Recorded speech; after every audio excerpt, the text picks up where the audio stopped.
ஒருத்தர் ரொம்ப அவசரமா வந்தார். சார், மனுஷன் நிம்மதியா இருக்கிறதுக்கு என்ன வழின்னு கேட்டார். சீக்கிரமா ஒரு கல்யாணத்தை பண்ணீங்க, எல்லாம் சரியா போடும் அப்படின்னோம். அவர் ஒரு மாதிரியா பார்த்தார். ஏற்கனவே எனக்கு கல்யாணம் ஆயிட்டுது சார், அதனால தானே நிம்மதியா இருக்கிறதுக்கு வழி கேட்கறேன் அப்படின்னார். சரி, இவர் ஒரு மாதிரியான கேஸ் அப்படின்னு நினைச்சுக்கிட்டு நம்மகிட்ட இருந்த ஒரு சின்ன புத்தகத்தை அவர்கிட்ட தூக்கி கொடுத்தோம். இதை படிச்சு பாருங்கன்னு.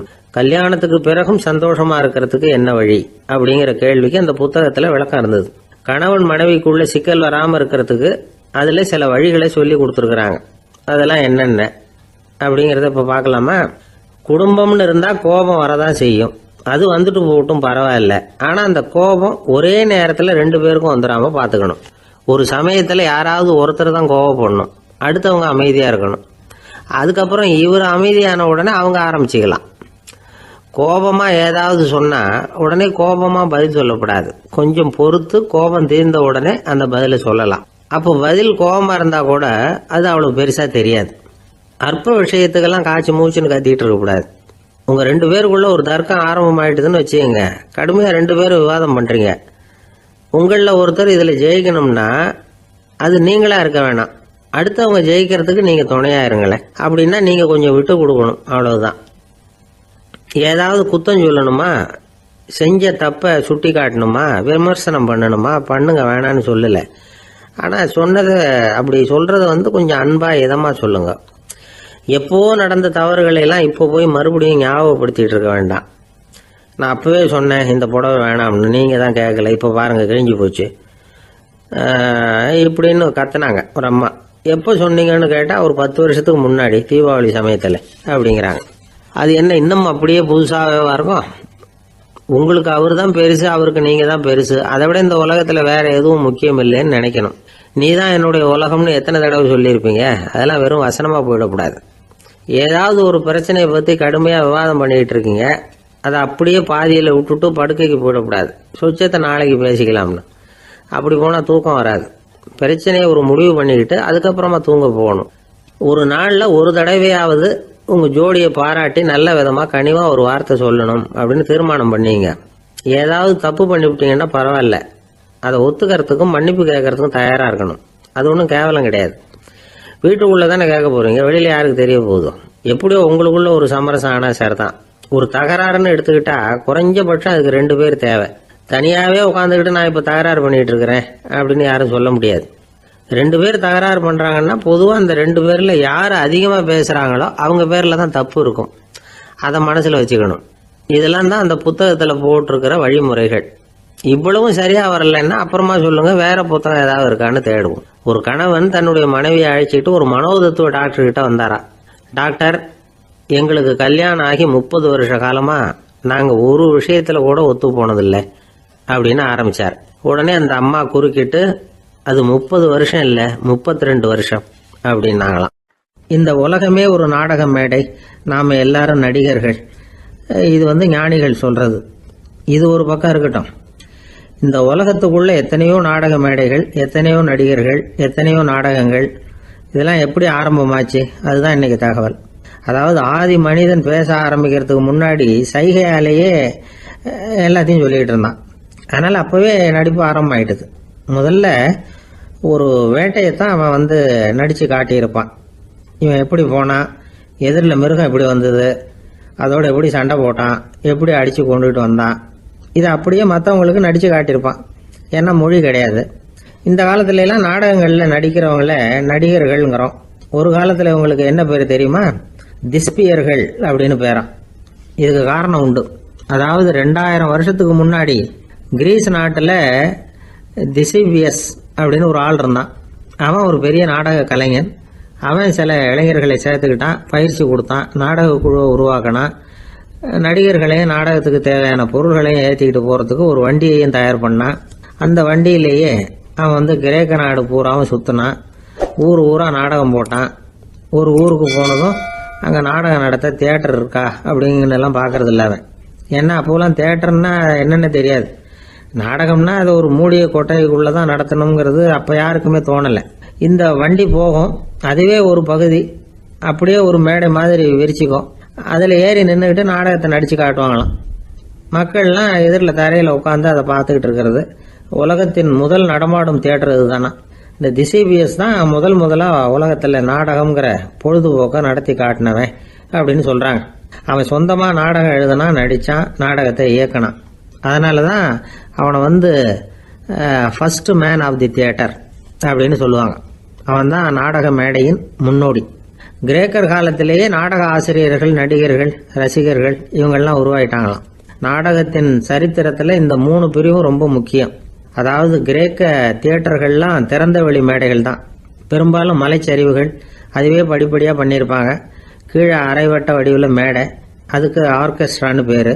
பிற்காலத்தில் இதில் உட்காந்து இசைக்குழுவினர் வாய்ச்சதுனால இசைக்குழுவுக்கே ஆர்கெஸ்ட்ராங்கிற பேர் வந்துட்டுது. இப்போ கிரேக்க தியேட்டர்களில் ஒன்று, அதோட காலம் கிமு 340. அதை இன்னமும் பாதுகாத்து வச்சிருக்கிறாங்களாம். எபிடாரஸ் அப்படிங்கிற இடத்துல அது இருக்குதான். இன்னமும் அந்த தியேட்டரை பயன்படுத்திக்கிட்டு வர்றாங்களாம்.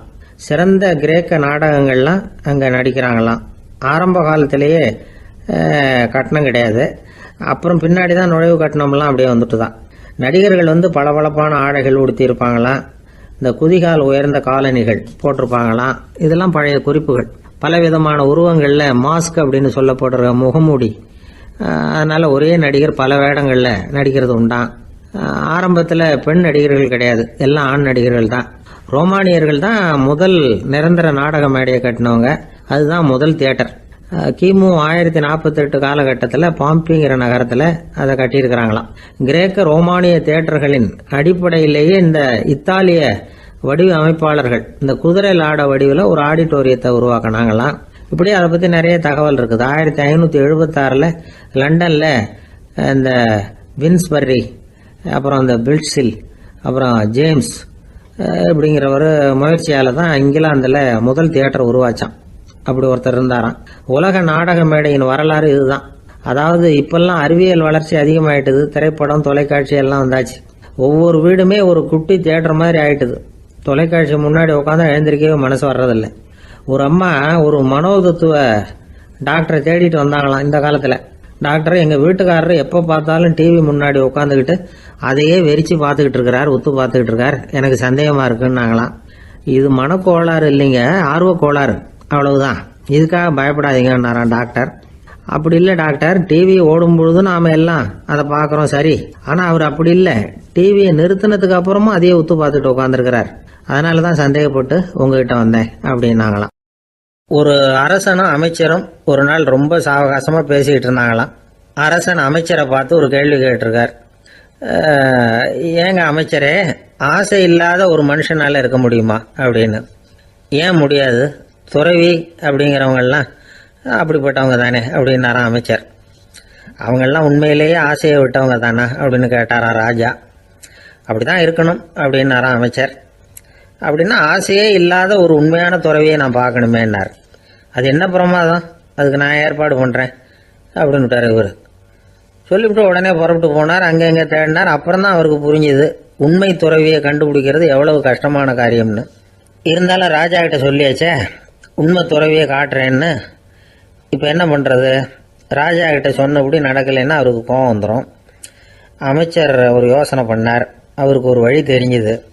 அதுதான் சரின்னு முடிவு பண்ணார். அதாவது அந்த ஊரில் அவருக்கு தெரிஞ்ச நாடக நடிகர் ஒருத்தர் இருக்கிறார், நல்லா நடிப்பார்.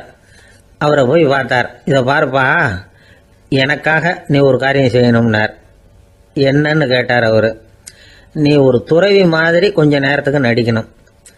ராஜா உன்னை பார்த்துட்டு போகிற வரைக்கும் நடி, அது போதும், அதுக்காக உனக்கு 10,000 ரூபா தரேன் அப்படின்னார்.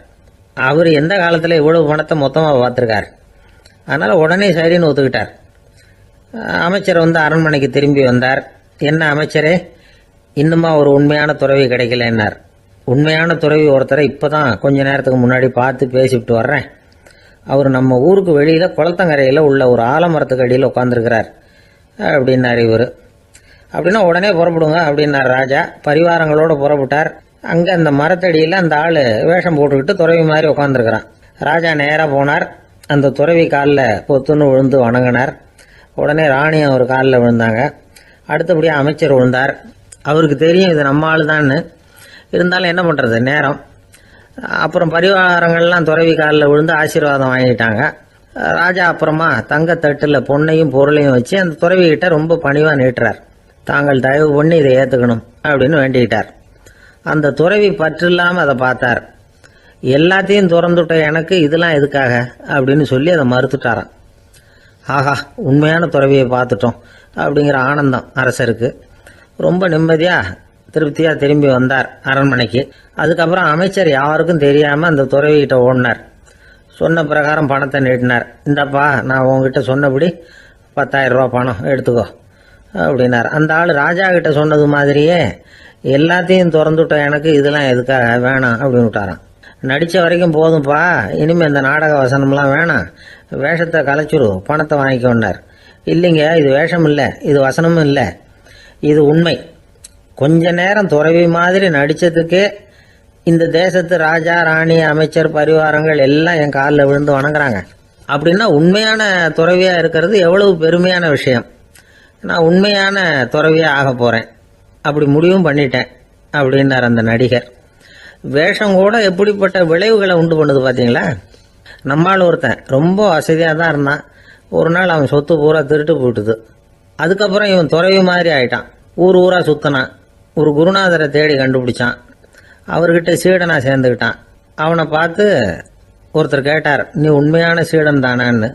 இல்லைங்க, சீடன் மாதிரி நடிச்சுக்கிட்டு இருக்கிறேன் அப்படின்னா.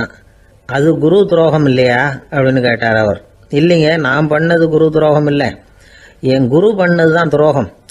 என்னுடைய பணத்தை கொள்ளையடிச்சது இவர் தான். அதை எங்கே வச்சிருக்காருன்னு கண்டுபிடிக்கிறதுக்காக தான் இவர்கிட்ட வந்து சீடனா சேர்ந்துருக்கிறேன் அப்படின்னானா. அந்த ஆள் என்னை கண்ணா பண்ணான்னு திட்டி விட்டான் சார். அதை நினைச்சா எனக்கு ரொம்ப வருத்தமாக இருக்கு அப்படின்னு சொல்லி கவலைப்பட்டார் ஒருத்தர். இதில் கவலைப்படுறதுக்கு என்ன இருக்குது அப்படின்னார் ஒரு பெரியவர். அவர் ஒரு மகான். என்ன சார் இப்படி சொல்கிறீங்க, ஒருத்தர் நம்ம பார்த்து திட்டுனா வருத்தமாக இருக்காதா அப்படின்னார். அது எப்படி வருத்தமாக இருக்கும், திட்டுறதுங்கிறது என்ன, அது வெறும் சத்தம் தானே அப்படின்னார் அந்த பெரியவர். நம்ம ஆளுக்கு தலையை பிச்சுக்கலாம் போல இருந்தது. இருக்காது அப்படின்னா நமக்கே அப்படி தானே தோணுது. அந்த பெரியவர் சொல்கிறது ரொம்ப பெரிய விஷயம்.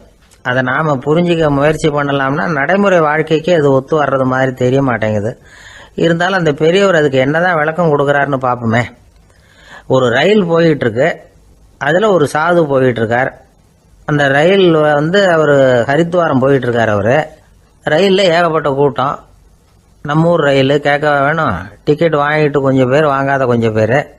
அது என்னத்துக்கு அனாவசியமாக டிக்கெட் அப்படிங்கிற நினப்பில் பாதி பேர். இந்த கூட்டத்துக்கு மத்தியில் அந்த சாதுவும் போயிட்டு இருக்கிறார். உட்கார்றதுக்காக இருந்த இடத்துல ஒரு ஆள் படுத்திருக்கிறான். கொஞ்சம் முரட்டு ஆசாமி. அவன் காலு பக்கத்தில் கொஞ்சோண்டு இடம் பாக்கி இருந்தது. அந்த இடத்துல இந்த சாது உட்காந்துருந்தார். மெதுவாக உட்காந்துக்கிட்டார் போய். ஆனால் அந்த ஆள் ராத்திரி பூரா இவரை காலால் உதச்சிக்கிட்டே இருக்கிறான். அது இவருக்கு ரொம்ப அவமானமாக பட்டுது. அதனால் துக்கம் ஏற்பட்டது. இருந்தாலும் அதை ஒரு மாதிரியாக சகிச்சுக்கிட்டே இவர் வந்து சேர்ந்தார். பொழுது விடிஞ்சது. அந்த சாது ஹரித்வார் வந்து சேர்ந்தார். அங்கே ஒரு பெரிய ஞானியை சந்திச்சார். ராத்திரி ரயிலில் அந்த ஆள் உதைச்சதையும் அதனால் தனக்கு ஏற்பட்ட துக்கத்தையும் இந்த சாது அந்த ஞானிகிட்ட சொன்னார். சொல்லிவிட்டு, ஏன் சுவாமி, எனக்கு துக்கம் ஏற்பட்டதே அது தப்பா அப்படின்னு கேட்டார். தவறுதான்னார் அந்த ஞானி. உனக்கு இன்னமும் தேக அபிமானம் போகலைங்கிறது தான் அது காட்டுது. அஷ்டாவக்கிரர் என்ன சொல்றார் தெரியுமா? உண்மையான ஞானி யாராவது தன்னை வந்தனை செய்தால் அதற்காக சந்தோஷப்பட மாட்டார், யாராவது நிந்தனை செய்தால் அதற்காக வருத்தப்பட மாட்டார் அப்படின்னு சொல்றார். நிந்தனைங்கிறது ஒரு ஒலி தான். தேகாபிமானம் இருக்கிற வரைக்கும் இந்த ஒலி நம்மளை வேதனைப்படுத்தும். நான் தேகம் இல்லை, ஆத்மா அப்படிங்கிற நினைவு இருந்தா இந்த ஒலி நம்மளை பாதிக்காது. மனு என்ன சொல்றார் தெரியுமா? ஒரு சாதகன் பாராட்டுதலை விஷம்னு நினைச்சு பயப்படணும், அவமானத்தை அமிர்தம்னு நினைச்சு சந்தோஷப்படணுங்கிறார். அவமானப்பட்டா கவலைப்படாமல் எப்படி இருக்க முடியும் அப்படின்னு தான் நமக்கு தோணும். அதனால தான் நம்மள யாரும் இதுக்கு உதாரணமாக யாரையும் காட்ட முடியல. புத்தரையும் கபீரையும் உதாரணமாக காட்டுறாங்க. அவங்களுக்கெல்லாம் அவமானம் ஏற்பட்டப்போ கவலையே படலையாம். புத்தரை அவமானப்படுத்தணுங்கிறதுக்காக கௌசாம்பி ராணி ஒரு இளம் பெண்ணை கொலை பண்ணி சடலத்தை புத்தர் குடிசைக்கு முன்னாடி போட சொன்னார். போட்டாங்க. புத்தர் தான் அந்த பொண்ணை கெடுத்து கொலை பண்ணி விட்டாருன்னு எல்லாரும் நினைச்சாங்க. ஆனால் புத்தர் இதை பற்றி கவலையே படலை. அப்புறமா உண்மை தெரிஞ்சதும் புத்தர் புகழ் இன்னும் அதிகமாயிட்டது. ஒரு பெரிய சபையில் ஒரு மோசமான பொண்ணு நுழைஞ்சி தனக்கும் கபீருக்கும் சம்பந்தம் உண்டுன்னு சொன்னா. கபீர் கவலைப்படலை. அவங்க மாதிரியெல்லாம் நாமளும் இருக்க கத்துக்கணும். நிந்தனை, அபகீர்த்தி, அவமானம் எல்லாம் ஆண்டவன் கொடுக்கிற பிரசாதம்னு நினைக்கணும் அப்படின்னு சொல்றார் அந்த ஞானி. இதை கேட்ட இந்த காலத்து ஆசாமி ஒருத்தர், நான் கூட அப்படிதான் சார், யாராவது அவமானப்படுத்தினா கவலைப்பட மாட்டேன்.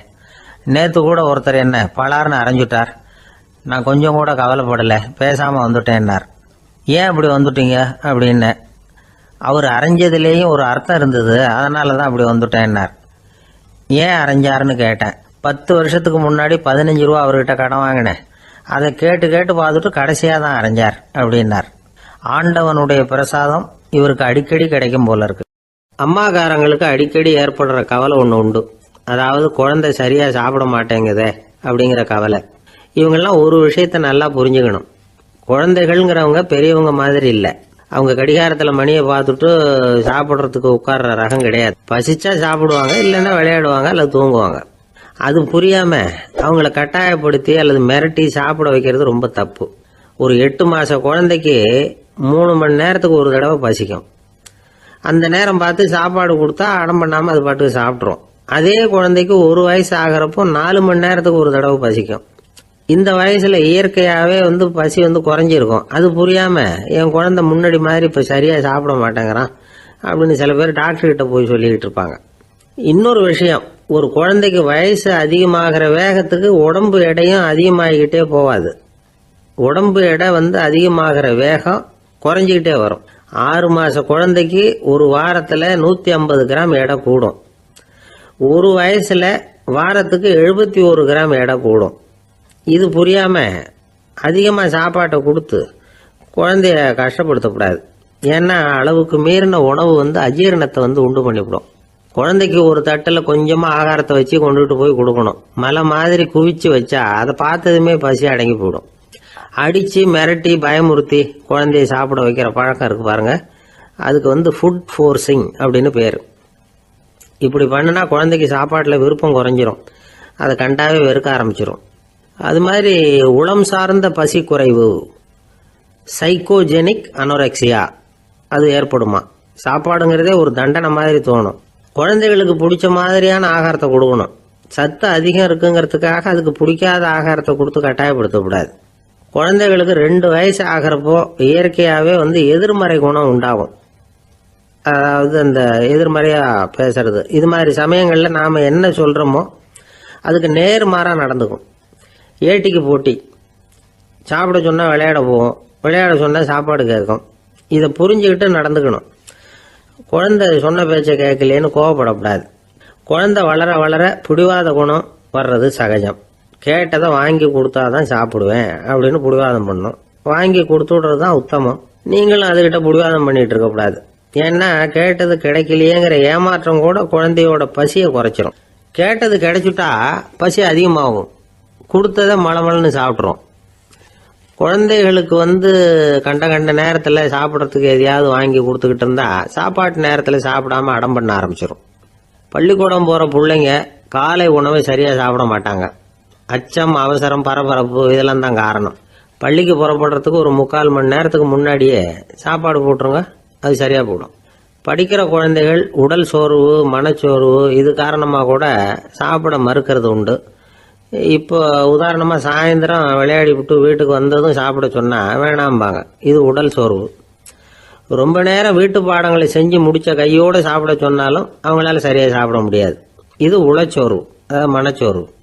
இதை தவிர குழந்தைகளுக்கு உடல் நலக்குறைவு ஏற்பட்டால் கூட சாப்பிட மறுக்கிறது உண்டு. சில மருந்து மாத்திரைகள் கூட பசியை குறைச்சிரும். அதனால் சரியாக தெரிஞ்சுக்கிட்டு குழந்தைகளை சாப்பிட வைக்கணும். அது புரியாமல் கையில் சாப்பாட்டு தட்டை வச்சுக்கிட்டு குழந்தைகளை விரட்டிக்கிட்டு அலையக்கூடாது.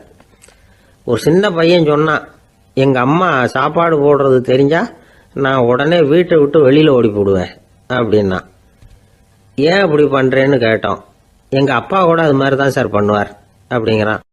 ஒரு ஊரில் ஒரு ராஜா இருந்தார். பெரிய அரண்மனையில் தான் இருக்கிறார். எல்லா வசதியும் இருந்தது. இருந்தாலும் அவர் எல்லாரும் சொல்கிறது எப்படி தெரியுமா, பிச்சைக்கார ராஜா. அப்படி ஒரு பேர் அவருக்கு நிலைச்சி போச்சு. ஜனங்களும் சரி, மற்ற தேசங்களில் உள்ளவங்களும் சரி, அவர் அந்த பேர் சொல்லியே குறிப்பிடுறது வழக்கமாக போட்டுது. இது அவருக்கு ரொம்ப கவலையாக போச்சு. என்ன இது, நம்மளை தேடி வர்றவங்களுக்கெல்லாம் நாம் சோறு போடுறோம், நம்ம புகழ்ந்து பாடல் ஏற்றி கொண்டு வர்ற புலவர்களுக்கெல்லாம் அவங்க எப்படி வந்தாலும் ஒருவேளை சோறு போடணுங்கிறது உத்தரவு. இவ்வளவுலாம் செஞ்சும் நம்மளை போய் பிச்சைக்கார ராஜான்னு எல்லாரும் சொல்றாங்களே, அது ஏன், எதுக்காக இப்படி சொல்றாங்க? இதுதான் ராஜாவுக்கு குழப்பம். சரி, இதை பத்தி நம்ம அமைச்சர்கள் கிட்ட கேட்கலாமா அப்படின்னு யோசனை பண்ணார். இந்த விஷயத்த போய் அவங்க கிட்ட எப்படி கேட்கறதுன்னு அவருக்கு தயக்கமா இருந்தது. கௌரவ குறைச்சலா தெரிஞ்சுது அவருக்கு. சரி, சாதாரண குடிமக்கள் கிட்ட இதை பத்தி கேட்கலாமா அப்படின்னு யோசனை பண்ணார். கேட்கலாம், ஆனால் அவங்க யாரும் ராஜா முன்னாடி வந்து நின்று தைரியமாக பேசக்கூடிய அளவுக்கு இல்லை. ராஜாவோட குழப்பம் நாளுக்கு நாள் அதிகமாக போச்சு. கடைசியாக அவர் ஒரு முடிவுக்கு வந்தார். அதாவது இதை பற்றி ஒரு பிச்சைக்காரங்கிட்டே கேட்டு பார்த்துட்டா என்ன. இதுதான் அவர் பண்ண முடிவு. உடனே மாறு வேஷம் போட்டுக்கிட்டு நகர்வலம் போனார். ஒரு பிச்சைக்காரனை கண்டுபிடிச்சார். இதை பாருப்பா, நம்ம ராஜாவை எல்லாரும் பிச்சைக்கார ராஜான்னே சொல்கிறாங்களே, அதுக்கு என்ன காரணமாக இருக்கும் அப்படின்னு கேட்டார். அதுக்கு அவன் சொல்கிறான், இதுக்கான பதிலை இன்னும் ஒரு 30 நாளில் சொல்கிறேன் அப்படின்னா. உடனே இவருக்கு சந்தோஷம். உண்மையை அவங்ககிட்ட சொன்னார். நான் வேற யாரும் இல்லை, நான் தான் இந்த நாட்டு ராஜா. இப்போ நீ என் கூடவே வந்துடும், அரண்மனையிலேயே தங்கிக்கோ. 30 நாள் கழித்து எனக்கு பதில் சொல்லிவிட்டு அதுக்கப்புறமா நீ போகலாம் அப்படின்னு சொல்லி அழைச்சிட்டு வந்துட்டார். அரண்மனையில் ஒரு மூலையில் அவன் தங்கறதுக்கு இடம் கொடுத்தார். தினம் 2 வேளையும் இவனுக்கு சோறு போடுங்க அப்படின்னு உத்தரவு போட்டார். ராஜா கொடுத்த இடத்துல போய் உக்காந்துக்கிட்டான் அந்த பிச்சைக்காரன். தினமும் அந்த அரண்மனையில் நடக்கிறதையெல்லாம் கவனிச்சுக்கிட்டு வந்தான். வேளைக்கு சாப்பாடு வரும், சாப்பிட்டுக்கிட்டு இருக்கான். இப்படி 30 நாள் முடிஞ்சுது. ராஜா வந்தார். என்ன, என்னோட கேள்விக்கு பதில் என்னன்னு கண்டுபிடிச்சிட்டியான்னார். கண்டுபிடிச்சிட்டேன்னா. என்ன எல்லாரும் பிச்சைக்கார ராஜான்னு சொல்கிறாங்களே, அது நியாயமாக படுதா உனக்குன்னு கேட்டார். நியாயமாக தான் படுது, சந்தேகம் இல்லாமல் நீங்கள் பிச்சைக்கார ராஜா தான். என்னதான் நீங்கள் வசதியோடவும் படைபலத்தோடவும் இருந்தால் கூட நீங்கள் எங்கள் வர்க்கத்தை சேர்ந்த ஆசாமி தான் அப்படின்னு அடித்து சொல்லிவிட்டான் அந்த ஆள். எதனால் அப்படி சொல்கிறேன்னு கேட்டார் இவர். அரசே, ஒரு உண்மையை கண்டுபிடிச்சி சொல்கிறதா நான் உங்ககிட்ட சொன்னேன். நீங்கள் ராஜ பரம்பரைன்னா உடனே உங்கள் கழுத்தில் கிடக்கிற முத்து மாலையை கழட்டி பரிசாக கொடுத்துருப்பீங்க, பொன்னையும் மணியையும் கொடுத்துருப்பீங்க. ஆனால் நீங்கள் அப்படி செய்யலை. என்னை ஒரு மூலையில் உட்கார வச்சு 2 வேளை சோறு போட சொன்னீங்க. உங்களை தேடி யார் வந்தாலும், யார் வந்து பாராட்டி பேசினாலும் அல்லது பிரச்சனைகளை சொன்னாலும் நீங்கள் செய்கிற ஒரே காரியம் சோறு போடுறது தான். பிச்சைக்காரனுக்கு சோறு மட்டும்தான் உலகம். உங்கள் விஷயத்திலையும் நீங்கள் அப்படி தான் நினைக்கிறதாக தெரியுது. நல்லா கவனிங்க. எந்த ஒரு பிரச்சனைக்கும் சோறு தான் முடிவுன்னு நினைக்கிறீங்க பாருங்க. நீங்கள் சந்தேகமில்லாத எங்களை சேர்ந்த ஆளு தான் அப்படின்னு விட்டான் அந்த பிச்சைக்காரன். அதுக்கப்புறம் தான் அந்த ராஜா தன்னுடைய தவறுகளை எல்லாம் தேர்த்திக்கிட்டாராம். பசின்னு வர்றவங்களுக்கு சோறு தான் போடணும், அது தப்பு இல்லை. பாராட்ட வர்றவங்களுக்கெல்லாம் சோத்தையே போட்டு அனுப்புனா இப்படி தான் பேர் வரும். எனக்கு தெரிஞ்ச ஒருத்தர் தினமும் யாராவது ஒருத்தரை தன் வீட்டுக்கு அழைச்சிட்டு போவார், சாப்பாடு போட்டு அனுப்புவார். முன்னறிவிப்பு இல்லாமல் திடீர்னு ஒரு விருந்தாளியோட வீட்டில் போய் இவர் நிற்கிறது வழக்கம். அந்த அம்மாவும் இவருக்காக தயார் பண்ணி வச்சிருந்ததை இவர் அழைச்சிட்டு வந்திருக்கிற விருந்தாளிக்கு போட்டுருவாங்க. விருந்தாளி சாப்பிட்டுட்டு போனதுக்கப்புறம் இவர் மனைவி கிட்ட உனக்கு சிரமம் வேணாம் அப்படின்னு சொல்லிவிட்டு பக்கத்தில் உள்ள ஒரு ஹோட்டலுக்கு போய் காசு கொடுத்து சாப்பிட்டுட்டு வந்துடுவார். பல நாள் இப்படி நடக்கும். ஒரு நாள் அவரை தனியாக கூப்பிட்டுக்கிட்டு போய் ஏன் இப்படி பண்ணுறீங்கன்னு கேட்டோம். அதுக்கு அவர் சொல்கிறாரு, எங்கள் வீட்டு சாப்பாட்டிலேருந்து தப்பிக்கிறதுக்கு எனக்கு வேற வழி எதுவும் தெரியல சார், அதனால தான் இப்படி பண்ணிகிட்டு இருக்கிறேன் அப்படின்னார் ரொம்ப பரிதாபமாக. ஆஃபீஸை முடிஞ்சு வீட்டுக்கு போகிற சமயத்தில் ஒருத்தர் கடைக்கு போய் ஸ்வீட் வாங்கினார். சரி, வீட்டுக்கு பிள்ளைங்களுக்கு தான் வாங்கிட்டு போகிறார் அப்படின்னு மற்றவங்க நினச்சாங்க. அவர் அப்படி செய்யல. அந்த இடத்துலையே பொட்டலத்தை பிரித்தார். திருட மாதிரி அப்படியே சுற்றி ஒரு தரம் பார்த்துக்கிட்டார். யாரும் தெரிஞ்சவங்க இல்லைங்கிறத முடிவு பண்ணிவிட்டு அவசரமாக அதை அப்படியே போட்டு முழுங்கிவிட்டு கையை தொடச்சிக்கிட்டு நல்ல பிள்ளை மாதிரி நடந்து போக ஆரம்பிச்சிட்டார். அவர் யாருன்னா, அவரோட பிரச்சனை எல்லாருக்கும் தெரியாது, சில பேருக்கு தான் தெரியும். அதாவது அவர் உடம்பில் சர்க்கரை இருக்குதுன்னு டாக்டர் சொல்லிவிட்டாராம். அதனால் வீட்டில் சர்க்கரையே இவர் கண்ணில் காட்டுறதில்ல. அதனால் இவர் யார் கண்ணிலையும் படாமல் இப்படிப்பட்ட வேலைகள்லாம் செய்கிறது வழக்கம். யாருக்கும் தெரியாமல் இப்படி ஸ்வீட்டை வாங்கி சாப்பிட்டுட்டு அவர் பாட்டுக்கு போயிடுறது. இப்படிப்பட்டவங்களுக்கெல்லாம் கொஞ்சம் ஆறுதலான தகவல் இன்றைக்கி.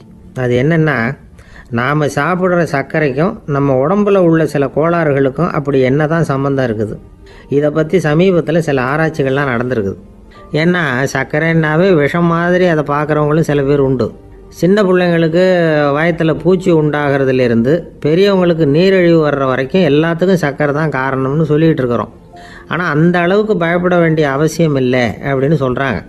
சர்க்கரை வியாதி, இருதய நோய், பித்த நீர் பை நோய், இதெல்லாம் சில நோய்கள்லாம் நாம் சாப்பிட்ற சர்க்கரைக்கும் தொடர்பு இருக்குன்னு நினைக்கிறோம். ஆனால் அப்படி சம்பந்தம் உண்டுங்கிறதுக்கு போதுமான அளவுக்கு ஆதாரம் இல்லை அப்படிங்கிறாங்க ஆராய்ச்சியாளர்கள். ஒரே ஒரு சம்பந்தம் தான் உறுதியாக இருக்குதான். அதுவும் இந்த பல் சிதைவு அப்படின்னு இருக்கு இல்லையா, அந்த சர்க்கரை சாப்பிட்றதுக்கும் இந்த பல் சிதைவுக்கும் சம்பந்தம் இருக்குது அப்படிங்கிறத மட்டும் உறுதியாக சொல்கிறாங்க. சர்க்கரைன்னா நாம் சாப்பிட்ற ஜீனி மட்டும் இல்லை, பழம், காய்கறி, பால், தேன் இப்படி எல்லாத்துலேயும் அது இருக்குது. கேரட்டு கொடுக்குற சத்தில் 88% சர்க்கரை, ஆப்பிள் கொடுக்குற சக்தியில் 95% சர்க்கரை. இது ஜீனி சர்க்கரை, இது ஆப்பிள் சர்க்கரை அப்படிங்கிற வித்தியாசம்லாம் உடம்புக்கு கிடையாது. ரெண்டுமே உடனடியாக சக்தி கொடுக்குது. ஒரு ஸ்பூன் சர்க்கரையில் 16 கலோரி தான் சத்து இருக்குது. அதிகமாக சர்க்கரை சாப்பிட்டா நீரிழிவு வந்துருங்கிறது தப்பான ஒரு அபிப்பிராயம். டயபெட்டிஸுங்கிறது ஒரு மெட்டபாலிக் டிசார்டர், அவ்வளவுதான். அதாவது நாம் சாப்பிட்ற சர்க்கரையை நம்ம உடம்பு திறமையாக உபயோகப்படுத்திக்க முடியல அப்படின்னு அர்த்தம். அதனால தான் அதிகமாக இனிப்பு வேணாம்னு சொல்கிறோம். ஏற்கனவே உடம்பால் முடியாத ஒன்றை மறுபடியும் அது தலையில் சுமத்தி அதிகமாக வேலை வாங்க வேணாமே அப்படிங்கிறதுக்காக தான். ஆகாரத்தில் அதிகமாக சர்க்கரை இருந்தால் அதனால் உடனே சர்க்கரை வியாதி வந்துடும்ங்கிறதுக்கு விஞ்ஞான ரீதியாக போதுமான ஆதாரம் இல்லை. அதனால் எப்போவாவது அதிகமாக ஸ்வீட்டு சாப்பிட்டுட்டா ஐயோ அதிகமாக சாப்பிட்டோமோ என்ன பண்ண போகுது தெரியலையே அப்படின்னு நினச்சி மனசை போட்டு குழப்பிக்க வேண்டியதில்லை. பொதுவாக எதுவுமே அதிகமாக வேண்டாம், எல்லாம் சீராக இருந்தால் போதும். நீரிழிவுங்கிறது புதுசாக வந்துட்ட ஒரு நோய் இல்லை, ரொம்ப காலமாகவே இருக்கிற ஒன்று தான். நம்ம முன்னோர்கள் இதை மதுமேகம் அப்படின்னு சொல்லுவாங்க. அதை கட்டுப்படுத்துறதுக்கு அவங்களே சில வழிமுறையை சொல்லி வச்சுருக்கிறாங்க. அது என்னென்னா வேறு ஒன்றும் இல்லை, இந்த பாவக்காய், முள்ளங்கி, அருகம்புல், அவ்வளவுதான். வெள்ளை முள்ளங்கி இருக்குல்ல, அதை வாரத்துக்கு 3 நாள் சாப்பிட்டுக்கிட்டு வாங்க. நூலுக்கோல் ரொம்ப நல்லது. இல்லைன்னா முள்ளங்கி சாறு 1 ounce சாப்பிட்டுட்டு வரலாம். ரத்தத்தில் சேர்கிற சர்க்கரை அளவு இதெல்லாம் கட்டுப்படுத்துது. சிறுநீரில் காணப்படுகிற சர்க்கரை அளவையும் சமநிலைப்படுத்துது. தினமும் ஆகாரத்தில் கோதுமை, கேழ்வரகு, வெந்தயம், கருவேப்பிலை, சோயாபீன்ஸ் எது கிடைக்குதோ சேர்த்துக்கலாம். இப்படிலாம் செஞ்சுக்கிட்டு வந்தால் அப்புறம் வீட்டுக்கு தெரியாமல் கடையில் போய் நின்றுக்கிட்டு ஸ்வீட் வாங்கி திருட்டுத்தனமாக சாப்பிட வேண்டிய அவசியமே உங்களுக்கு வராது. 2 ஆசாமிகள் கடற்கரையில் உட்காந்து சாவகாசமாக பேசிக்கிட்டு இருந்தாங்களாம். ஒருத்தர் சொன்னார், இன்னொருத்தருக்கு தெரியாமல் ஸ்வீட்டு சாப்பிட்றதே எப்பவும் இடைஞ்சல் தான் சார். நேற்றுக்கு பாருங்கள் அப்படி தான் சாப்பிட்டுக்கிட்டு இருந்தேன், வீட்டுக்காரி கண்ணில் போட்டுவிட்டுது, அதுக்கப்புறம் ஒரே ரகலையாக போச்சு அப்படின்னாரா. எனக்கு கூட அப்படி தான் சார் ஆகிட்டுது, ஒரே ரகலை அப்படின்னாரா இன்னொருத்தர். நீங்கள் சாப்பிட்டதும் உங்கள் வீட்டுக்காரங்க கண்ணில் போட்டுவிட்டுதா சார் அப்படின்னு கேட்டிருக்கார் இவர். அதுக்கு அவர் சொன்னாராம், அப்படி இல்லை சார், கடைக்காரர் கண்ணில் போட்டுவிட்டுதோ, நான் அவருக்கு தெரியாமல் அந்த ஸ்வீட்டை அவர் கடையிலேருந்து எடுத்திருந்தேன் அப்படின்னு விளக்கம் கொடுத்தாராம் இந்த ஆள். ஒரு மனுஷனுக்கு 3 விதத்தில் கர்வம் உண்டாகிறதுக்கு வாய்ப்பு உண்டு. பணம், பதவி, புகழ். பணம் அதிகமாக வந்தால் கர்வம் வரலாம், பதவி பெருசாக வந்துட்டுதுன்னா கர்வம் வரலாம், புகழ் அதிகமாக போனாலும் கர்வம் வரலாம். இந்த 3 வகையான கர்வத்துக்கும் இடம் கொடுக்காமல் இருக்கிறாங்க பாருங்கள், அவங்க தான் சிறந்த மனிதர்கள். ஒரு பெரிய பொறுப்பில் இருக்கிறவங்களுக்கு கர்வம் வந்துடக்கூடாது. அப்படி வந்துட்டுதுன்னா அது எல்லாருக்கும் இடைஞ்சல். ஒரு ராஜா இருந்தார். அவர் ஒரு நாள் தன்னுடைய தலைநகரத்தை சுற்றி வந்துக்கிட்டு இருந்தார். ஒரு இடத்துல ஒரு அழகான நிலத்தை பார்த்தார். ஆஹா, இந்த இடத்துல நமக்குன்னு ஒரு மாளிகையை கட்டினா எவ்வளோ நல்லா இருக்கும் அப்படின்னு நினச்சார். ராஜா நினச்சா அது முடியாத காரியமா? சரி, இந்த நிலம் யாருக்கு சொந்தம்னு விசாரிங்க அப்படின்னார் பக்கத்தில் இருந்தவங்கக்கிட்ட. அவங்கெல்லாம் ஓடி போய் விசாரித்தாங்க. அந்த இடம் ஒரு வயசான கிழவிக்கு சொந்தம், வயசான அம்மாவுக்கு சொந்தமாக. அந்த அம்மா தான் அதில் ஒரு குடிசையை போட்டு குடியிருந்துகிட்டு இருக்கிறாங்க. சரி, அந்த நிலத்துக்கு ஒரு விலையை நிர்ணயம் பண்ணி அதை அந்த வயசான அம்மாக்கிட்ட கொடுத்துருங்கோ அப்படின்னு உத்தரவு போட்டார் ராஜா. ஆனால் அந்த அம்மா, இது எங்கள் பூர்வீக இடம், இதை விற்க மாட்டேன் அப்படின்னு சொல்லிவிட்டுது. சரி, 2 பங்கு விலை கொடுக்குறோம்னு சொல்லி பாருங்க அப்படின்னாங்க. அப்படியே சொன்னாங்க அரண்மனை ஆட்கள். அதுக்கும் சம்மதிக்கலை அந்த அம்மா. இதை கேள்விப்பட்டதும் ராஜாவுக்கு கோபம் வந்துட்டுது. தன்னுடைய ஆளுங்களை கூப்பிட்டார். போய் அந்த குடிசையை பிரித்து எறிங்க, காசெல்லாம் ஒன்றும் கொடுக்காதீங்க அப்படின்னு கத்தினார். அவ்வளோதான். அடுத்த நிமிஷம் அரண்மனை ஆசாமிகள் போனாங்க, குடிசையை பிரித்து எரிஞ்சாங்க. அந்த வயசான அம்மா இருக்குது, அதுவும் அந்த இடத்த விட்டு துரத்தி விட்டாங்க. அந்த இடத்துல ஒரு அரச மாளிகையை கட்டி முடிச்சிட்டாங்க. அந்த வயசான அம்மா பாவம், ராஜாவே இப்படி பண்ணால் யாருக்கிட்ட போய் முறையிட முடியும்? ஒரு ஞானி இருந்தார், அவர்கிட்ட போய் சொன்னாங்க. அவர் இவங்க சொன்னதை கேட்டு மனசில் வச்சுக்கிட்டார். ஒரு நாள் அந்த ராஜாவே இந்த ஞானியை கூப்பிட்டார். புதுசாக ஒரு மாளிகை கட்டியிருக்கிறேன், வந்து பாருங்கன்னு. சரின்னு சொல்லி இந்த பெரியவர் ஒரு நாள் இந்த மாளிகைக்கு போனார். சும்மா போகல, ஒரு கழுதையையும் ஓட்டிகிட்டு போனார். கொஞ்சம் சாக்குகள், வெத்து சாக்கு, அதையும் எடுத்து கழுதை முதுகில் போட்டு கழுதையை ஓட்டிகிட்டு போகிறார். ராஜா பார்த்தார். அவருக்கு இது ஆச்சரியமாக இருந்தது. என்ன இது, மாளிகைக்கு வந்துட்டு போங்கன்னு கூப்பிட்டா கழுதை சாக்கு இதெல்லாம் கொண்டு வராரே, ஒன்றும் புரியலையேன்னு நினச்சார். எதுக்காக இதெல்லாம்னு கேட்டார். அரசருடைய தோட்டத்திலேருந்து கொஞ்சம் மண் எடுத்துகிட்டு போகிறதுக்கு ஆசைப்பட்றேன், அதுக்கு நீங்கள் அனுமதி கொடுக்கணும் அப்படின்னாரு இவர். இது என்ன வேடிக்கையான கோரிக்கையாக இருக்குது அப்படின்னு நினச்சார் ராஜா. இருந்தாலும் மண்ணு தானே கேட்குறாரு, எடுத்துகிட்டு போகட்டுமே அப்படின்னு நினச்சார். சரின்னு அனுமதி கொடுத்தார். அந்த பெரியவர் தோட்டத்துக்கு போனார், மண்ணை வெட்டினார், சாக்கில் போட்டு நிரப்புனார். ராஜாவை கொஞ்சம் கிட்ட வாங்கன்னு கூப்பிட்டார். இந்த மண் மூட்டையை தூக்கி கழுதையோட முதுகில் வைக்கணும், கொஞ்சம் உதவி பண்ணுங்கன்னார். ஓ பண்ணுறேனே அப்படின்னு சொல்லி ராஜா கிட்ட போனார். மூட்டையை தூக்கி பார்க்குறாரு, முடியல, திணறி போயிட்டார். இப்போ அந்த ஞானி பேசினாராம்.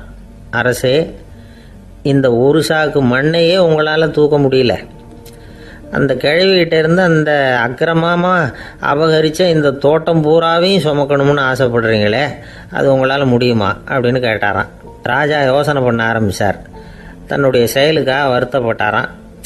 அந்த வயசான அம்மாவை உடனடியாக வரவழைச்சார். தாயே, தப்பு பண்ணிட்டேன், என்னை மன்னிச்சுக்குங்க, இன்னையிலேருந்து இந்த மாளிகையும் தோட்டமும் உங்களுக்கு தான் சொந்தம் அப்படின்னு சொல்லிவிட்டாராம். போகிறப்ப இந்த உலகத்திலேருந்து எண்ணத்தை எடுத்துகிட்டு போக போகிறோம், அதனால் ரொம்பவும் அலட்டிக்க வேண்டியதில்லை, கர்வப்பட வேண்டியதில்லை அப்படிங்கிறது ஒரு பெரிய உபதேசம். ஒரு பெரிய மனுஷன் சாக கிடந்தார், ரொம்பவும் அழுதார். ஏன் அழறீங்க அப்படின்னு கேட்டாங்க சுற்றி இருந்தவங்க. நான் சாகிறதுக்காக கவலைப்படலை, நான் நம்ம ஜனங்களுக்காக எவ்வளவோ காரியம்லாம் செஞ்சுக்கிட்டு வந்தேன். நான் செஞ்சுக்கிட்டு வந்த சேவையை இனிமேல் யார் செய்ய போகிறாங்க, அது யாரால முடியும், அதை நினச்சி தான் அழறேன் அப்படின்னாராம். ஒருத்தர் முன்னாடி வந்தார்.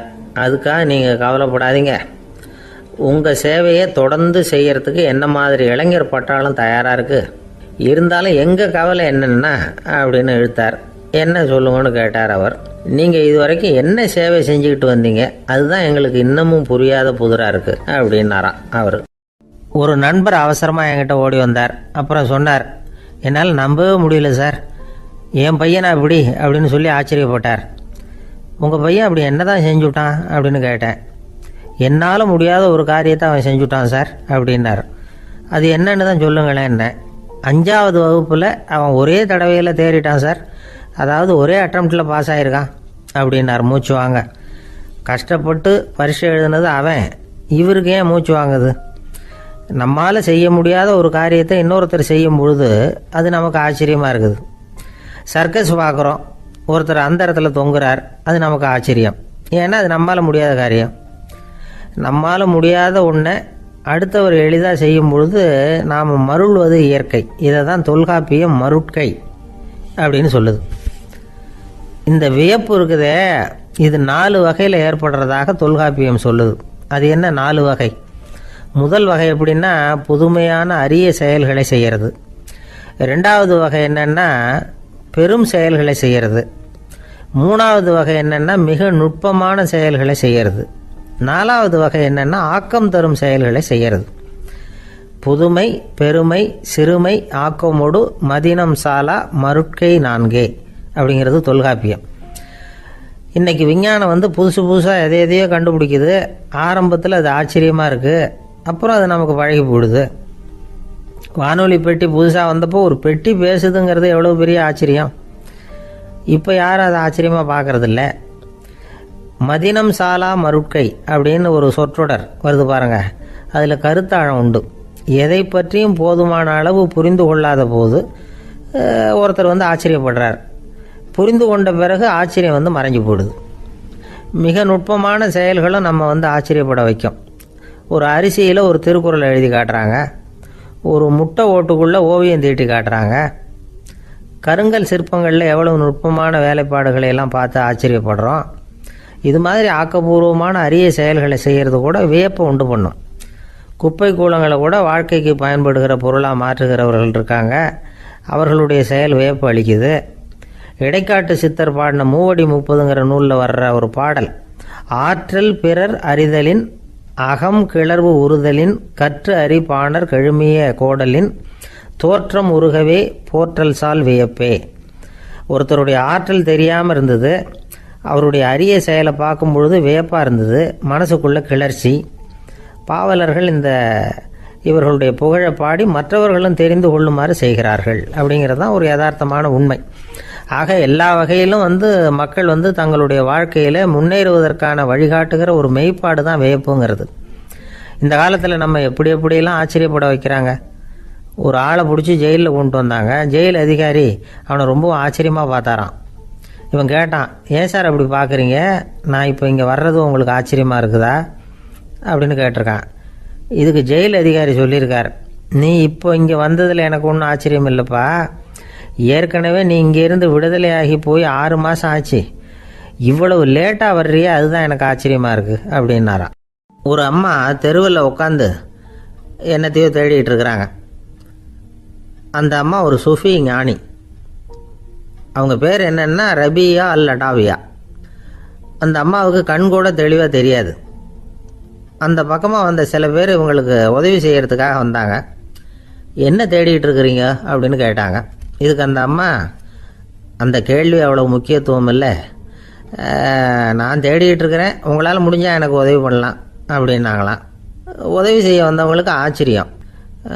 எதை தேடுறோங்கிறது தெரியாமல் இப்படி ஏன் நேரத்தை செலவழிக்கிறீங்க, நாங்கள் எப்படி உங்களுக்கு உதவ முடியும், எங்களுக்கு ஒன்றும் புரியலையே அப்படின்ட்டுருக்காங்க. சரி, உங்களை திருப்தி பண்ணுறதுக்காக சொல்கிறேன், ஒரு குண்டூசி தொலைஞ்சி போச்சு, அதை தேடுறேன் அப்படின்னாங்களாம் அந்த அம்மா. அதுக்கப்புறம் இவங்களும் சேர்ந்து தேட ஆரம்பிச்சிட்டாங்க. கொஞ்ச நேரம் ஆச்சு, ஒன்றும் கிடைக்கல. உதவி செய்ய வந்தவங்களும் அழுத்து போட்டாங்க. அப்புறம் கேட்டாங்க, இதை பாருங்கம்மா, இது ரொம்பவும் பெரிய தெரு, அகலமான தெரு, அதனால் குறிப்பாக நீங்கள் எந்த இடத்துல அந்த குண்டூசியை தொலைச்சிங்க அதை சொல்ல முடியுமான்னாங்களாம். இதுக்கு அந்த அம்மா, நீங்கள் மறுபடியும் அர்த்தமில்லாத கேள்வியை கேட்குறீங்க, உங்கள் கேள்விக்கும் நான் தேடுறதுக்கும் என்ன சம்மந்தம்னாங்களாம். இதை கேட்டதும் அவங்க ஒரு மாதிரி ஆயிட்டாங்க. என்னம்மா நீங்கள் பைத்தியம் மாதிரி பேசுகிறீங்க அப்படின்னாங்களாம். சரி, உங்களை மறுபடியும் திருப்திப்படுத்துறதுக்காக சொல்கிறேன், அதை நான் எங்கள் வீட்டில் தொலைச்சிட்டேன் அப்படின்னாங்களாம். அப்புறம் எதுக்காக இங்கே தேடிட்டு இருக்கிறீங்க அப்படின்னு கேட்டிருக்காங்க. ஏன்னா இங்கே தான் வெளிச்சம் அதிகமாக இருக்குது, அங்கே வீட்டுக்குள்ளே இருட்டாக இருக்குது, அதனால் இங்கே தேடுறேன், வெளிச்சம் உள்ள இடத்துல தானே தேட முடியும் அப்படின்னாங்களாம் அந்த ஞானி. இந்த கதைக்கு என்ன அர்த்தங்கிறத பெரியவங்க சொல்கிறாங்க. அதாவது இந்த தேடுதல்ங்கிறது ஒரு வியாதி. அது நம்ம சதா அலைய வைக்கும், பைத்தியமாக மாற்றுறதுக்கு முயற்சி பண்ணோம். ஒரு காலம் அது நிறைவு அடையவே அடையாது. வாழ்வுங்கிறது ஒரு புரிந்து கொள்ள முடியாத சதா இயங்கி கொண்டிருக்கிற ஒரு செயல். அதுக்கு ஆரம்பமும் இல்லை, முடிவும் கிடையாது. எதையோ தேடணும் அப்படிங்கிற உந்துதல் நமக்குள்ளே இருக்கும், ஆனால் குறிப்பாக எதை தேடிட்டு இருக்கிறோம் அப்படிங்கிறது புரியாது. அப்படி ஏதாவது ஒன்றை தேடி அடைஞ்சிடுறோம்னு வச்சுக்கோங்க, உடனே ஒரு அதிருப்தி வந்துடும். அதனால் வாழ்க்கைங்கிறது சலிப்பு நிறைந்தது அப்படிங்கிற எண்ணத்தை உண்டாக்கிக்கிறோம். ஒன்று அடைஞ்சதுக்கு அப்புறம் இன்னொன்று தேட ஆரம்பிச்சிருவோம்.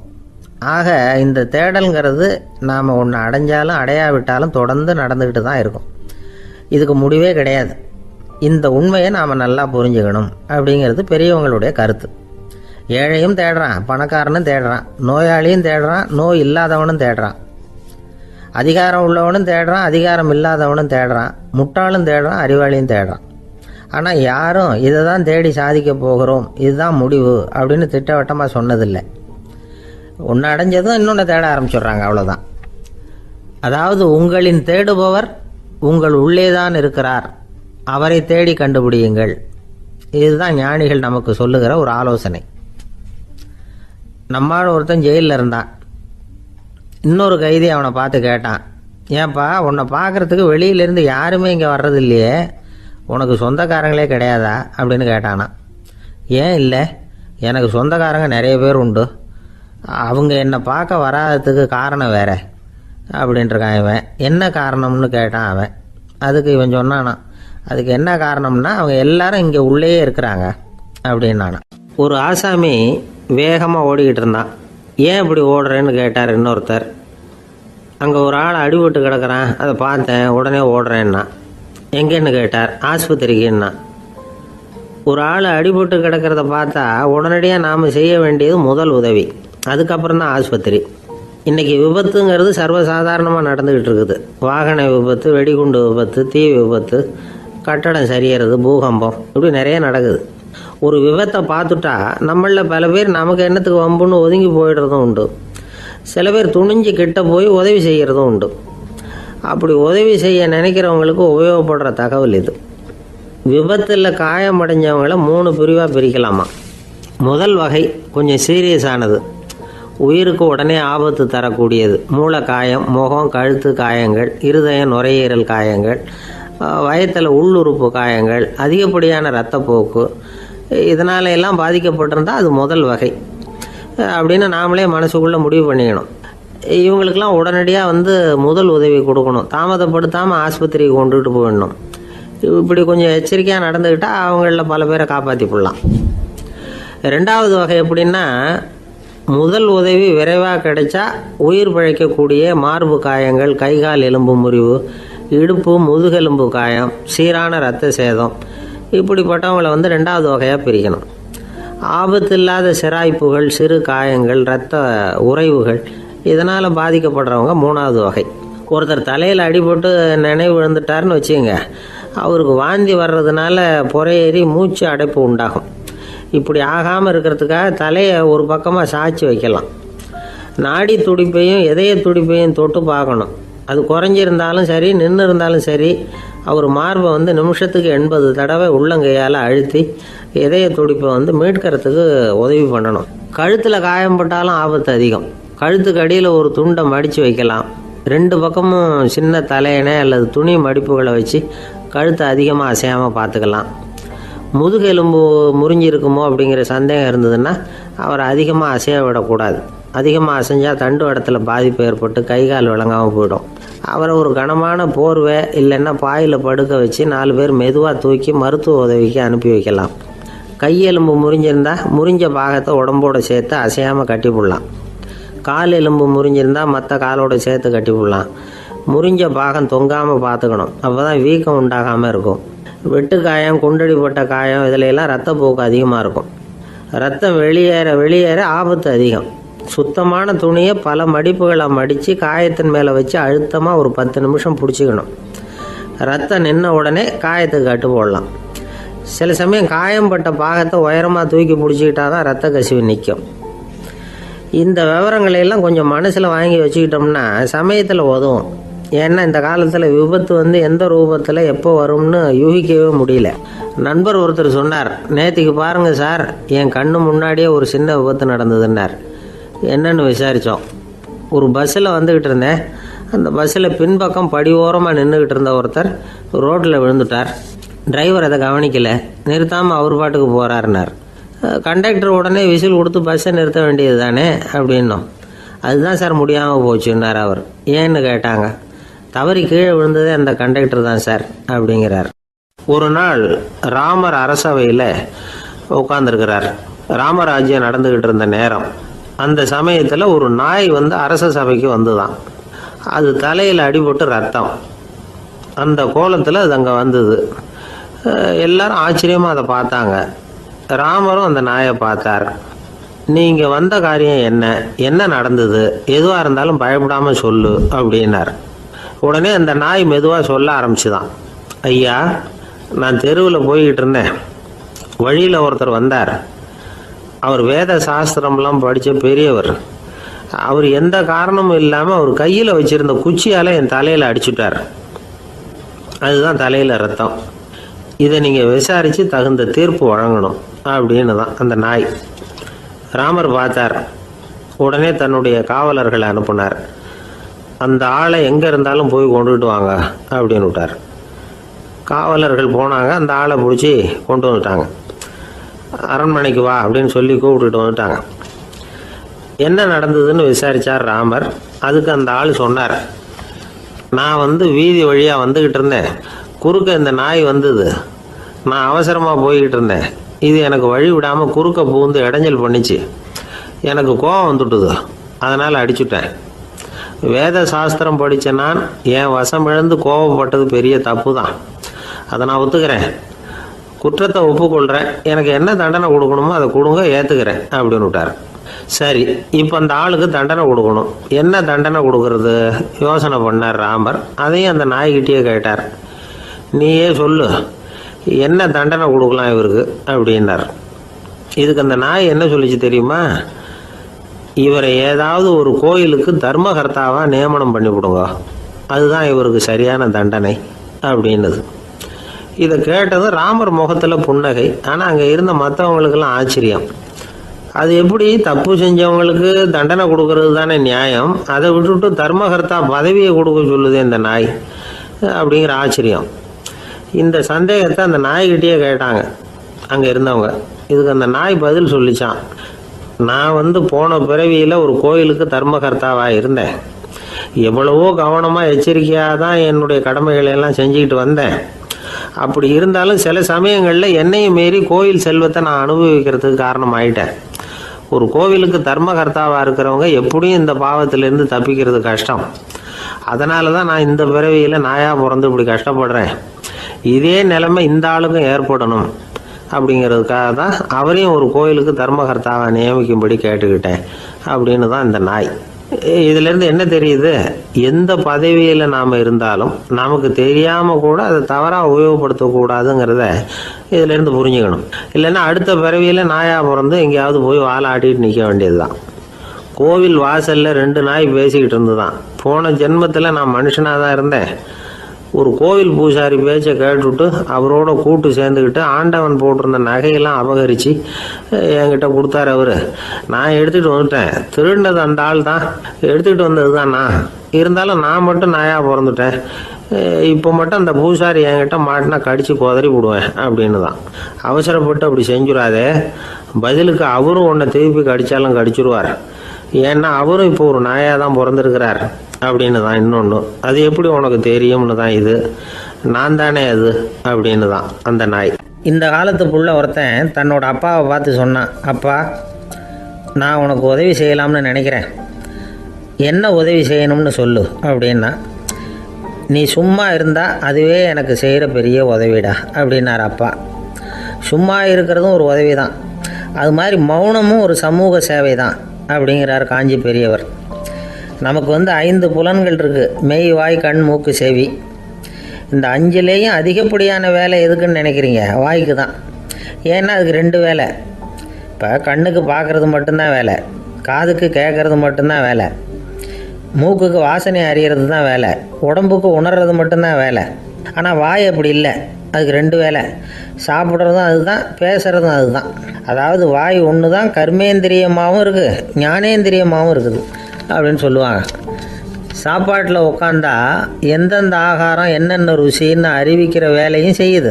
சபையில் உட்காந்தா பாடுறது, பேசுறது, சிரிக்கிறது, இது மாதிரியான வேலையும் செய்யுது. இன்னொரு வித்தியாசம், கண்ணு, காது, மூக்கெல்லாம் ஸ்ட்ரெயின் பண்ணிக்கிட்டு வேலை செய்கிறதில்ல. ஒரு ரோஜா பூவை பார்த்தா உடனே மூக்கு அப்படியும் இப்படியும் அசைய ஆரம்பிக்கிறதில்ல. ஒரு சங்கீதத்தை கேட்ட உடனே காது ஆட ஆரம்பிக்காது. ஆனால் வாய் அப்படி இல்லை, அது பேசினாலும் சரி சாப்பிட்டாலும் சரி அசைஞ்சு தான் ஆகணும். ஆக மற்றதை விட வாய்க்கு வேலை ஜாஸ்தின்னு தெரியுது. சாப்பிட்றது, பேசுறது அப்படின்னு 2 காரியம் அதுக்கு. இப்படி 2 காரியம் இருக்கிறதுனால அது 2ஐயும் பாதியாக குறைச்சிக்கணுங்கிறது கடவுள் அபிப்பிராயமாக இருக்கணும் அப்படிங்கிறார் காஞ்சி பெரியவர். ஆனால் இப்போ நாம் அப்படியா நடந்துக்கிறோம்? அதுக்கு நேர்மாறாக நடந்துக்கிறோம். நாம் சாப்பிட்றதும் அதிகம், பேசுகிறதும் அதிகம், 2 வேலையையும் தேவைக்கு அதிகமாகவே செய்கிறோம். வாய் தான் ரொம்ப ஓவர் ஒர்க்குடு. அதுக்கு ஓய்வு கொடுத்தா உடம்பும் நல்லாயிருக்கும், உலகமும் நல்லாயிருக்கும். மௌன விரதம் இருக்கிறதெல்லாம் எதுக்காக நினைக்கிறீங்க? இதுக்காக தான். இந்த காலத்தில் மௌனமாக இருக்கிறவங்கெல்லாம் மகத்தான தொண்டு செய்கிறாங்க அப்படின்னு தான் சொல்லணும். சத்தம் அதிகமாக போய் தான் சவுண்டு பொல்யூஷன் வருது. அது மட்டும் இல்லை, மௌனமாக இருந்தால் சண்டை சச்சரவே வராது. மௌனம் கலக நாஸ்தி. ஆக இதுவும் ஒரு சமூக சேவை தான். நமக்கு தான் வாய் இருக்குதுங்கிறதுக்காக வசமாக சாப்பிட்றதும் தப்பு, வளவளன்னு பேசுகிறதும் தப்பு. ஒரு கருத்தை சொல்கிறதுக்கு ஒரே ஒரு சொல்லு போதும் அப்படின்னு இருக்கும்பொழுது 2 சொற்களை செலவு பண்ணாதே. எவ்வளவு சொன்னாலும் அதனால் ஒரு பயனும் விளையாது அப்படின்னு தெரிய வருமேயானால் அந்த ஒரு சொல்லையும் விரயம் பண்ணாதே அப்படிங்கிறார். ஒரு அறிஞர். எல்லா குணங்கள்லேயும் மௌனம்தான் சிறந்தது அப்படிங்கிறார் ஒருத்தர். மௌனமாக இருக்கிறது மூலமாக மற்றவர்கள் குறைகளை நம்மளால் தெரிஞ்சிக்க முடியும். அதே சமயத்தில் நம்மக்கிட்ட இருக்கிற குறைகளை மற்றவங்களுக்கு தெரியாமல் மறைச்சிக்கவும் முடியுங்கிறார் அவர். உண்மைதானே? ஒரு பெரிய மேடை பேச்சாளர், பொது வாழ்க்கையில் 25 வருஷ காலமாக ஈடுபட்டிருக்கிறவர். அவர் மனைவி ஒரு நாள் சொன்னாங்க, எங்கள் வீட்டுக்காரர் 25 வருஷ காலமாக பொது வாழ்வில் ஈடுபட்டிருந்தா கூட இந்த மாதம் 10ஆம் தேதியிலேருந்து தான் மக்களுக்கு சேவை செய்ய ஆரம்பிச்சிருக்கார் அப்படின்னு நாங்கள் ரொம்ப பெருமையாக. 10ஆம் தேதிக்கு அப்படி என்ன விசேஷம் அப்படின்னு கேட்டோம். அன்னையிலேருந்து தான் அவர் மேடையில் பேசுகிறத நிறுத்தினார் அப்படின்னாங்க அந்த அம்மா. நம்மக்கிட்ட ஒருத்தன் தப்பாக நடந்துக்கிட்டானா உடனே நாம் என்ன செய்வோம்? கையை ஓங்கிட்டு அவனை அடிக்க போவோம். நாம் அவங்ககிட்ட அவனை விட ஒருபடி மேலாக தப்பாக நடந்துக்குவோம். ஆனால் பெரியவங்கள்லாம் அப்படி நடந்துக்கிறது இல்லை. இன்னா செய்தாரை ஒருத்தல் அவர் நாண நன்னயம் செய்து விடல் அப்படின்னு வள்ளுவர் சொல்லியிருக்கார் இல்லையா? அதுக்கு தகுந்த மாதிரி நடந்துக்குவாங்க. பாயசித் விஸ்தாமிங்கிறவர் ஒரு பெரிய ஞானி. அவர் ஒரு நாள் ராத்திரி ரொம்ப நேரம் மசூதியில் இருந்துட்டு வீட்டுக்கு திரும்பி வந்துகிட்டு இருக்கிறார். வழியில் ஒரு குடிகாரன், அவன் கையில் ஒரு இசைக்கருவி, அதை கண்ணா பின்னான்னு மீட்டிக்கிட்டு வாய்க்கு வந்தபடி என்னத்தையோ பாட்டுன்னு நினச்சிக்கிட்டு பாடிக்கிட்டு அவன் பாட்டுக்கு கிடக்கிறான் வழியில். அதோடு இருந்தாலும் பரவாயில்ல, அந்த பக்கமாக வழியில் போகிறவங்க வர்றவங்களையெல்லாம் பார்த்து கண்ணா பின்னான்னு திட்டிகிட்டு இருக்கிறான், ரொம்ப வளர்க்குறான். பாயசித் பிஸ்தாமிங்கிற அந்த பெரியவர் அந்த வழியாக போகிறார். அவனை பார்க்குறார். அவனுடைய நிலைமையை பார்த்துட்டு பரிதாபப்படுறார். ஏன்பா இது மாதிரிலாம் நடந்துக்கிற, இப்படி நடக்கலாமா அப்படின்னு ஏதோ கொஞ்சம் புத்திமதி சொல்கிறதுக்கு ஆரம்பித்தார். அவனுக்கு கோபம் வந்துட்டுது. கையில் வச்சிருந்த வாத்திய கருவி அதால் ஓங்கி அந்த பெரியவர் தலையில் ஒரு அடி கொடுத்தான். ரத்த காயம் ஏற்பட்டு போச்சு. அவன் கையில் இருந்த இசைக்கருவியும் அடித்த வேகத்தில் 2ஆக உடஞ்சி போச்சு. அவ்வளோ வேகமாக அடிச்சிருக்கான். இவ்வளவு தூரத்துக்கு நடந்து போச்சுல்ல, அந்த மாபெரும் ஞானி வாயை திறந்து ஒரு வார்த்தை கூட பேசலை. பேசாமல் தலையை பிடிச்சிக்கிட்டு அவர் பாட்டு போயிட்டார். மறுநாள் அந்த பெரியவர் என்ன பண்ணார் தெரியுமா? கொஞ்சம் இனிப்பு பண்டங்கள், கொஞ்சம் பணம், இது 2ஐயும் ஒரு ஆள் மூலமாக அனுப்பி வச்சார் அந்த குடிகாரனுக்கு. அவனுக்கு ஒன்றும் புரியல. என்ன விவரம்னு விசாரித்தான். வந்த ஆள் ஒரு கடுதாசியை நீட்டினான். அதில் விவரம் இருந்தது.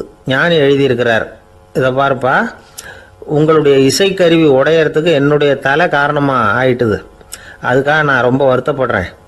அதுக்காக தான் பணம் அனுப்பி வச்சுருக்கேன். வேறு புதுசாக ஒரு இசைக்கருவி வாங்கிக்கோ. அப்புறம் இன்னொரு விஷயம், நேற்றுக்கு ராத்திரி என்கிட்ட ஏகப்பட்ட கசப்பான வார்த்தைகளை பேசினேன்.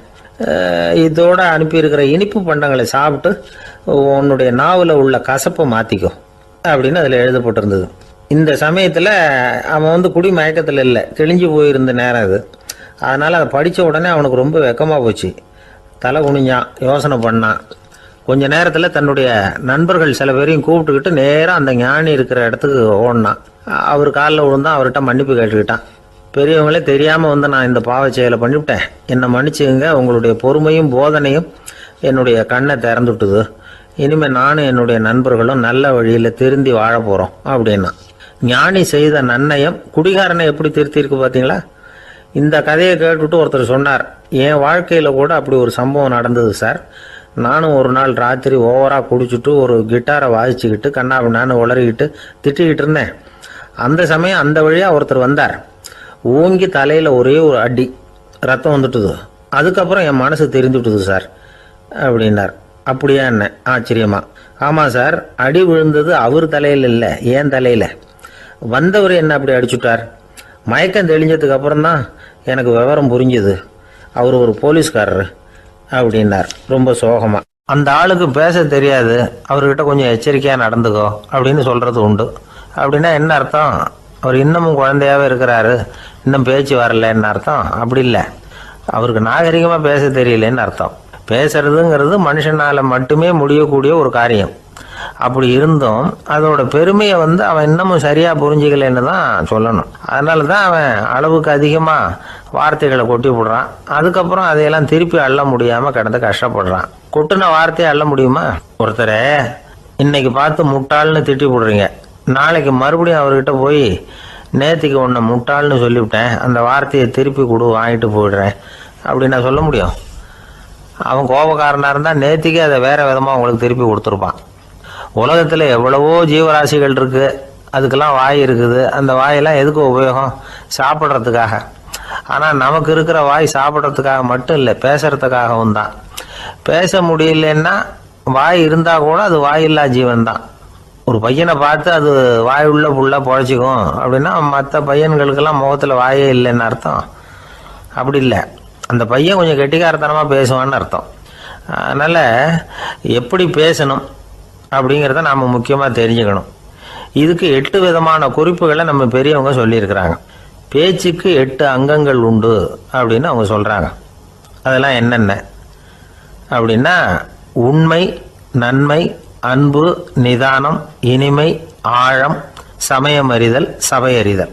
இந்த 8 தன்மையும் பேச்சில் இருக்கணுமா. இதையே கொஞ்சம் விவரமாக சில பேர் போர்டில் எழுதி வச்சுருப்பாங்க. அதாவது எழுத்துலையாவது அதெல்லாம் இருக்கட்டுமே அப்படின்னு நினச்சி நீங்கள் கூட சில இடங்களில் இதை பார்த்துருக்கலாம். அதாவது உண்மையே பேசுக, நன்மையே பேசுக, அன்பாக பேசுக, நிதானமாக பேசுக, இனிமையாக பேசுக, ஆழமுடையதாக பேசுக, சமயம் அறிந்து பேசுக, சபை அறிந்து பேசுக, இப்படி எழுதி வச்சுருப்பாங்க. இந்த 8 அம்சமும் சரியாக பொருந்தி இருந்தால் தான் அது பேச்சு. மற்றதெல்லாம் பேச்சாகிடாது. பேச்சு ஒரு சிறந்த கலை. எல்லாத்தையும் விட பேசாமல் இருந்தும் பழகணும், அது ரொம்ப முக்கியம். உண்மையே பேசணும். சத்தியத்துக்கு மதிப்பு கொடுக்குறவங்கள தான் சரித்திரம் மதிக்கும்.